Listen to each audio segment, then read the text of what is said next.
Good evening, my fellow Americans. Tonight I want to talk to you on a subject of deep concern to all Americans and to many people in all parts of the world, the war in Vietnam. I believe that one of the reasons for the deep division about Vietnam is that many Americans have lost confidence in what their government has told them about our policy.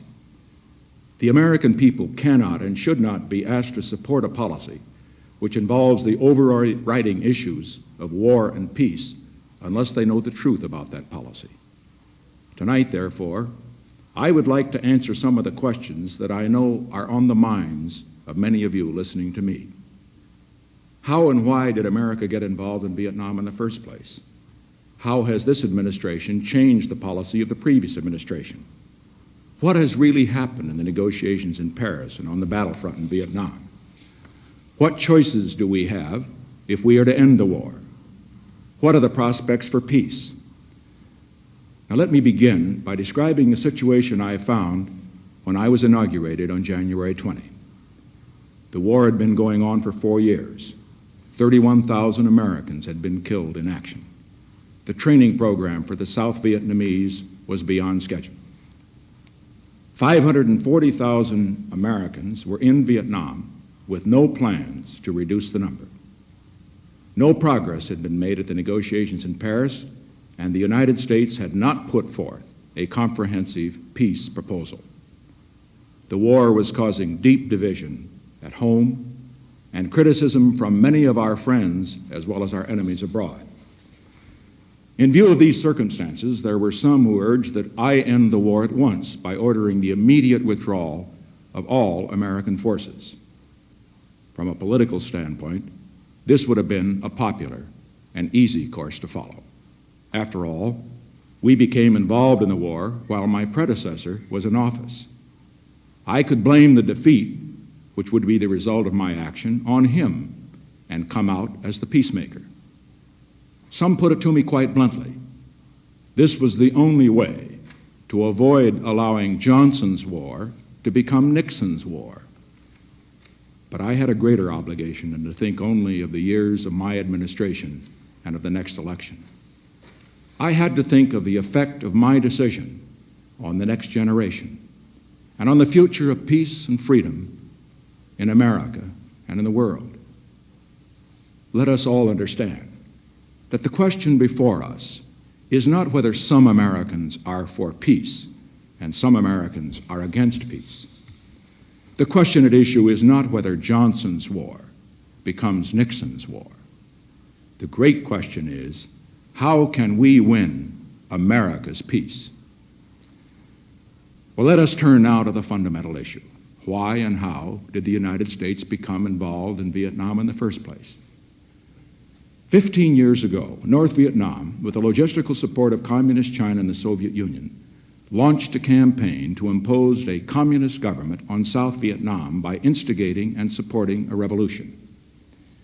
In response to the request of the government of South Vietnam, President Eisenhower sent economic aid and military equipment to assist the people of South Vietnam in their efforts to prevent a communist takeover.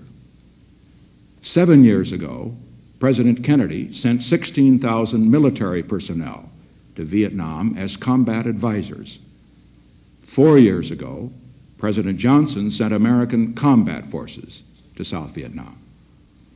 Now, many believe that President Johnson's decision to send American combat forces to South Vietnam was wrong, and many others, I among them, have been strongly critical of the way the war has been conducted. But the question facing us today is, now that we are in the war, what is the best way to end it? In January, I could only conclude that the precipitate withdrawal of all American forces from Vietnam would be a disaster not only for South Vietnam, but for the United States and for the cause of peace. For the South Vietnamese, our precipitate withdrawal would inevitably allow the communists to repeat the massacres which followed their takeover in the North 15 years before. They then murdered more than 50,000 people, and hundreds of thousands more died in slave labor camps. We saw a prelude of what would happen in South Vietnam when the communists entered the city of Hue last year. During their brief rule there was a bloody reign of terror in which 3,000 civilians were clubbed, shot to death, and buried in mass graves. With the sudden collapse of our support, these atrocities of Hue would become the nightmare of the entire nation, and particularly for the 1.5 million Catholic refugees who fled to South Vietnam when the communists took over in the north. For the United States, this first defeat in our nation's history would result in a collapse of confidence in American leadership, not only in Asia, but throughout the world. 3 American presidents have recognized the great stakes involved in Vietnam and understood what had to be done. In 1963, President Kennedy, with his characteristic eloquence and clarity, said, "We want to see a stable government there, carrying on the struggle to maintain its national independence. We believe strongly in that. We're not going to withdraw from that effort. In my opinion, for us to withdraw from that effort would mean a collapse not only of South Vietnam, but Southeast Asia. So we're going to stay there." President Eisenhower and President Johnson expressed the same conclusion during their terms of office. For the future of peace, precipitate withdrawal would be a disaster of immense magnitude. A nation cannot remain great if it betrays its allies and lets down its friends. Our defeat and humiliation in South Vietnam, without question, would promote recklessness in the councils of those great powers who have not yet abandoned their goals of world conquest. This would spark violence wherever our commitments help maintain the peace, in the Middle East, in Berlin, eventually even in the Western Hemisphere. Ultimately, this would cost more lives. It would not bring peace. It would bring more war. For these reasons, I rejected the recommendation that I should end the war by immediately withdrawing all of our forces. I chose instead to change American policy on both the negotiating front and the battlefront. In order to end a war fought on many fronts, I initiated a pursuit for peace on many fronts. In a television speech on May 14 and a speech before the United Nations on a number of other occasions, I set forth our peace proposals in great detail. We have offered the complete withdrawal of all outside forces within 1 year. We have proposed a ceasefire under international supervision. We have offered free elections under international supervision, with the communists participating in the organization and conduct of the elections as an organized political force. And the Saigon government has pledged to accept the result of the election. We have not put forth our proposals on a take-it-or-leave-it basis. We have indicated that we're willing to discuss the proposals that have been put forth by the other side. We have declared that anything is negotiable, except the right of the people of South Vietnam to determine their own future. At the Paris Peace Conference, Ambassador Lodge has demonstrated our flexibility and good faith in 40 public meetings. Hanoi has refused even to discuss our proposals. They demand our unconditional acceptance of their terms, which are that we withdraw all American forces immediately and unconditionally, and that we overthrow the government of South Vietnam as we leave. We have not limited our peace initiatives to public forums and public statements.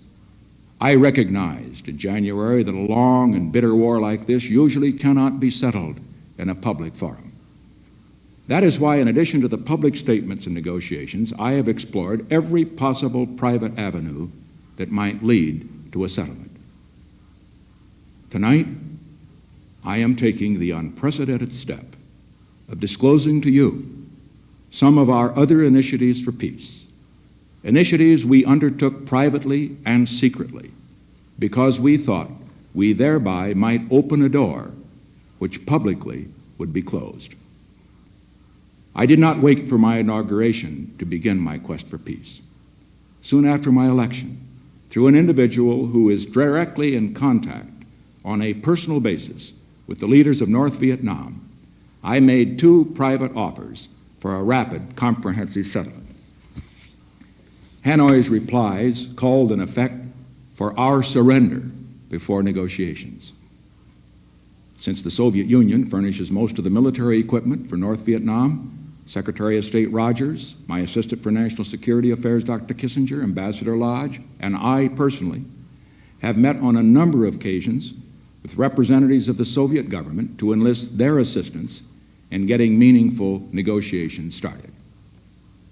In addition, we have had extended discussions directed toward that same end with representatives of other governments which have diplomatic relations with North Vietnam. None of these initiatives have to date produced results. In mid-July, I became convinced that it was necessary to make a major move to break the deadlock in the Paris talks. I spoke directly in this office, where I'm now sitting, with an individual who had known Ho Chi Minh on a personal basis for 25 years. Through him, I sent a letter to Ho Chi Minh. I did this outside of the usual diplomatic channels with the hope that, with the necessity of making statements for propaganda removed, there might be constructive progress toward bringing the war to an end. Let me read from that letter to you now. Dear Mr. President, I realize that it is difficult to communicate meaningfully across the gulf of 4 years of war. But precisely because of this gulf, I wanted to take this opportunity to reaffirm in all solemnity my desire to work for a just peace. I deeply believe that the war in Vietnam has gone on too long, and delay in bringing it to an end can benefit no one, least of all the people of Vietnam. The time has come to move forward at the conference table toward an early resolution of this tragic war. You will find us forthcoming and open-minded in a common effort to bring the blessings of peace to the brave people of Vietnam. Let history record that at this critical juncture, both sides turned their face toward peace rather than toward conflict and war. I received Ho Chi Minh's reply on August 30, 3 days before his death. It simply reiterated the public position North Vietnam had taken at Paris and flatly rejected my initiative. The full text of both letters is being released to the press. In addition to the public meetings that I've referred to, Ambassador Lodge has met with Vietnam's chief negotiator in Paris in 11 private sessions. And we have taken other significant initiatives which must remain secret to keep open some channels of communications which may still prove to be productive. But the effect of all the public, private, and secret negotiations which have been undertaken since the bombing halt a year ago and since this administration came into office on January 20th can be summed up in one sentence. No progress whatever has been made except agreement on the shape of the bargaining table. Well, now who is at fault? It's become clear that the obstacle in negotiating an end to the war is not the President of the United States. It is not the South Vietnamese government. The obstacle is the other side's absolute refusal to show the least willingness to join us in seeking a just peace. And it will not do so while it is convinced that all it has to do is to wait for our next concession and our next concession after that one until it gets everything it wants. There can now be no longer any question that progress in negotiation depends only on Hanoi's deciding to negotiate seriously. I realize that this report on our efforts on the diplomatic front is discouraging to the American people, but the American people are entitled to know the truth, the bad news as well as the good news, where the lives of our young men are involved. Now let me turn, however, to a more encouraging report on another front. At the time we launched our search for peace, I recognized we might not succeed in bringing an end to the war through negotiation. I therefore put into effect another plan to bring peace, a plan which will bring the war to an end regardless of what happens on the negotiating front. It is in line with a major shift in U.S. foreign policy, which I described in my press conference at Guam on July 25. Let me briefly explain what has been described as the Nixon Doctrine, a policy which not only will help end the war in Vietnam, but which is an essential element of our program to prevent future Vietnams. We Americans are a do-it-yourself people. We're an impatient people. Instead of teaching someone else to do a job, we like to do it ourselves. And this trait has been carried over into our foreign policy. In Korea and again in Vietnam, the United States furnished most of the money, most of the arms, and most of the men to help the people of those countries defend their freedom against communist aggression.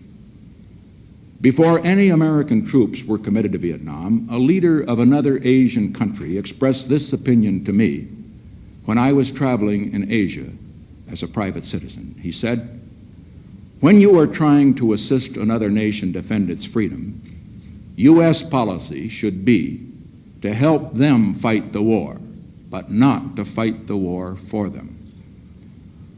Well, in accordance with this wise counsel, I laid down in Guam 3 principles as guidelines for future American policy toward Asia. First, the United States will keep all of its treaty commitments. Second, we shall provide a shield if a nuclear power threatens the freedom of a nation allied with us or of a nation whose survival we consider vital to our security. Third, in cases involving other types of aggression, we shall furnish military and economic assistance when requested in accordance with our treaty commitments. But we shall look to the nation directly threatened to assume the primary responsibility of providing the manpower for its defense.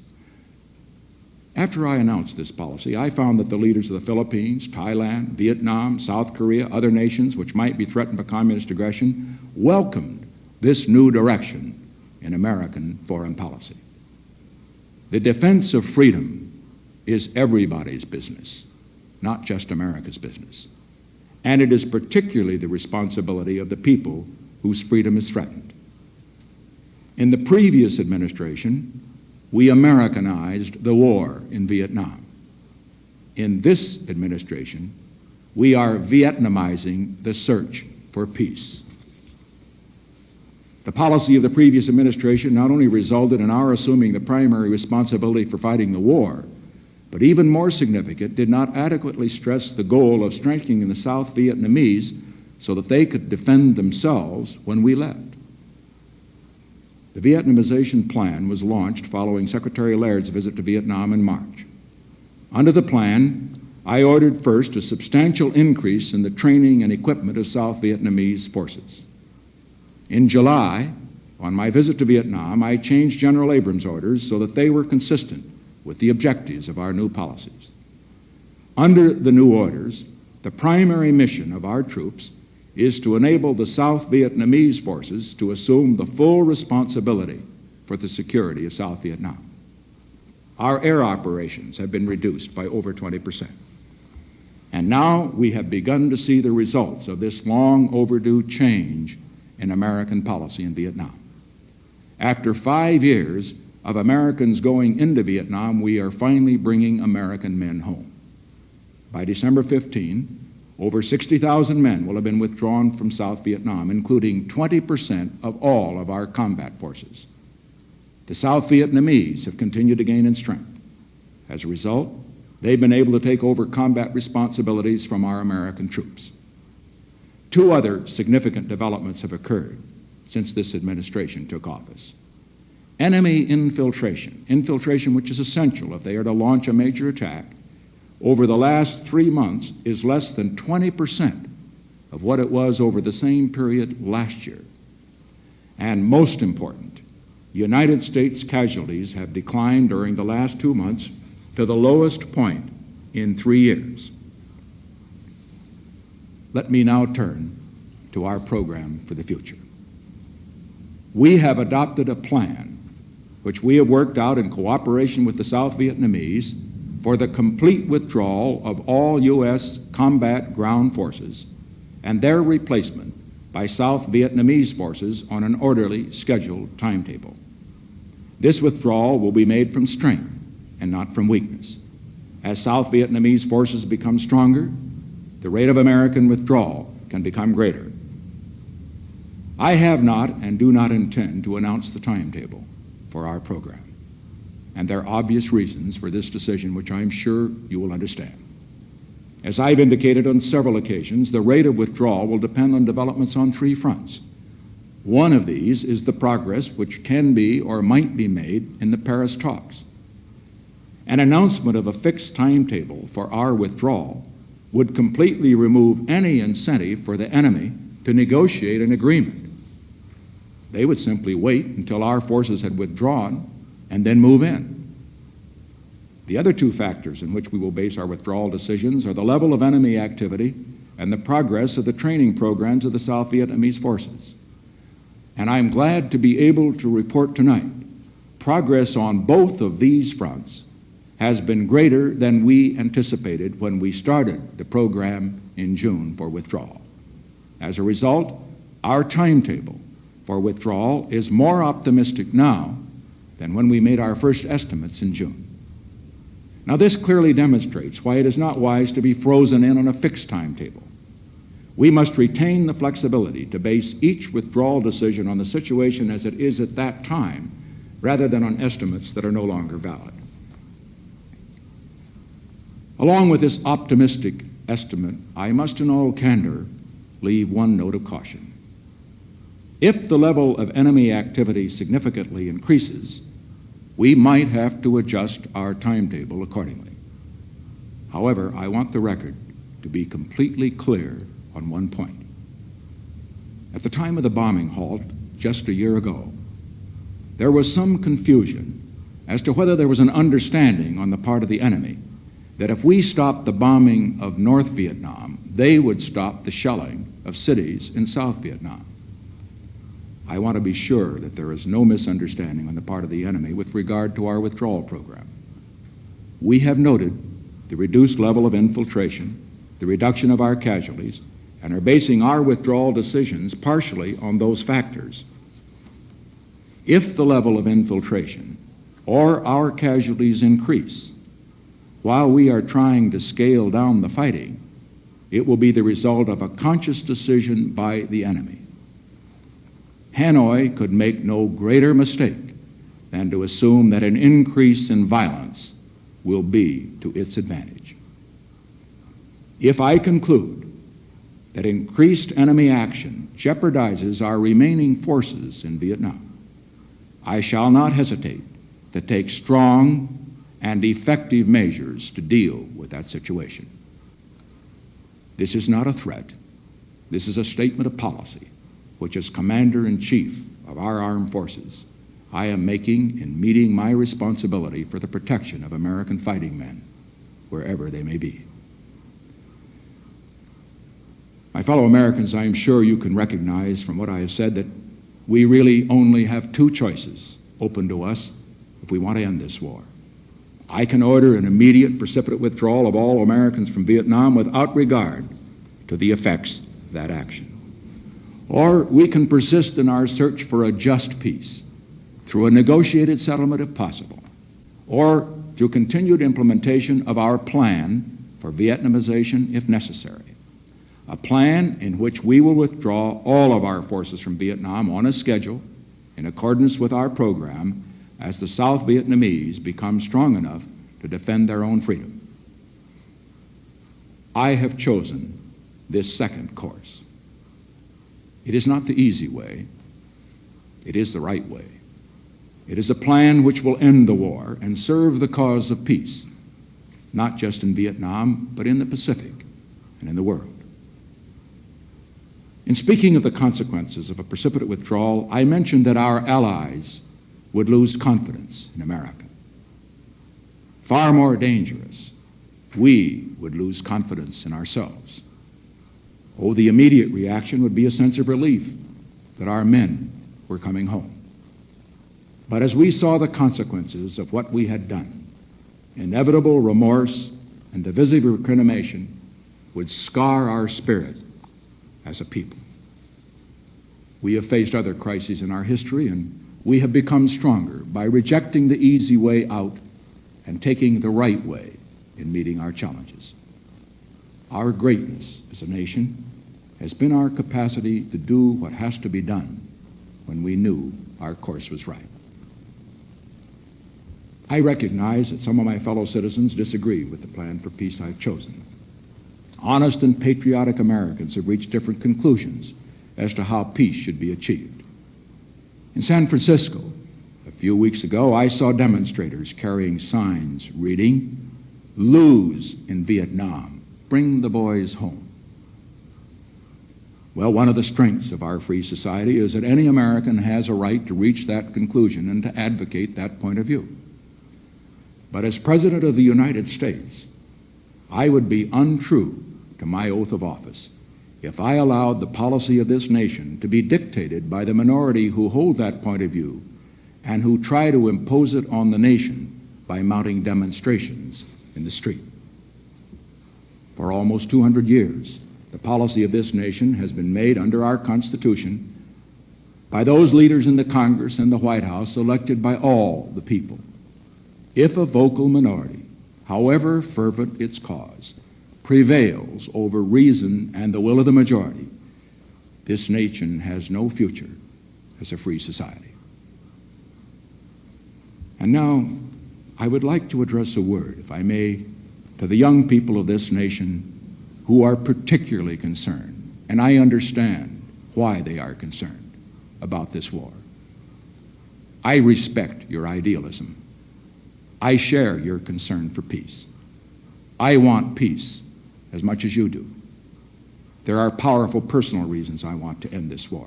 This week, I will have to sign 83 letters to mothers, fathers, wives, and loved ones of men who have given their lives for America in Vietnam. It's very little satisfaction to me that this is only 1/3 as many letters as I signed the first week in office. There is nothing I want more than to see the day come when I do not have to write any of those letters. I want to end the war, to save the lives of those brave young men in Vietnam. But I want to end it in a way which will increase the chance that their younger brothers and their sons will not have to fight in some future Vietnam someplace in the world. And I want to end the war for another reason. I want to end it so that the energy and dedication of you, our young people, now too often directed into bitter hatred against those responsible for the war, can be turned to the great challenges of peace, a better life for all Americans, a better life for all people on this earth. I have chosen a plan for peace. I believe it will succeed. If it does not succeed, what the critics say now won't matter. Or if it does succeed, what the critics say now won't matter. If it does not succeed, anything I say then won't matter. I know it may not be fashionable to speak of patriotism or national destiny these days, but I feel it is appropriate to do so on this occasion. 200 years ago, this nation was weak and poor. But even then, America was the hope of millions in the world. Today, we have become the strongest and richest nation in the world. And the wheel of destiny has turned so that any hope the world has for the survival of peace and freedom will be determined by whether the American people have the moral stamina and the courage to meet the challenge of free world leadership. Let historians not record that when America was the most powerful nation in the world, we passed on the other side of the road and allowed the last hopes for peace and freedom of millions of people to be suffocated by the forces of totalitarianism. And so tonight, to you, the great silent majority of my fellow Americans, I ask for your support. I pledged in my campaign for the presidency to end the war in a way that we could win the peace. I have initiated a plan of action which will enable me to keep that pledge. The more support I can have from the American people, the sooner that pledge can be redeemed. For the more divided we are at home, the less likely the enemy is to negotiate at Paris. Let us be united for peace. Let us also be united against defeat. Because let us understand, North Vietnam cannot defeat or humiliate the United States. Only Americans can do that. 50 years ago, in this room and at this very desk, President Woodrow Wilson spoke words which caught the imagination of a war-weary world. He said, "This is the war to end wars." His dream for peace after World War I was shattered on the hard realities of great power politics. And Woodrow Wilson died a broken man. Tonight, I do not tell you that the war in Vietnam is the war to end wars, but I do say this. I have initiated a plan which will end this war in a way that will bring us closer to that great goal to which Woodrow Wilson and every American president in our history has been dedicated, the goal of a just and lasting peace. As president, I hold the responsibility for choosing the best path to that goal and then leading the nation along it. I pledge to you tonight that I shall meet this responsibility with all of the strength and wisdom I can command, in accordance with your hopes, mindful of your concerns, sustained by your prayers.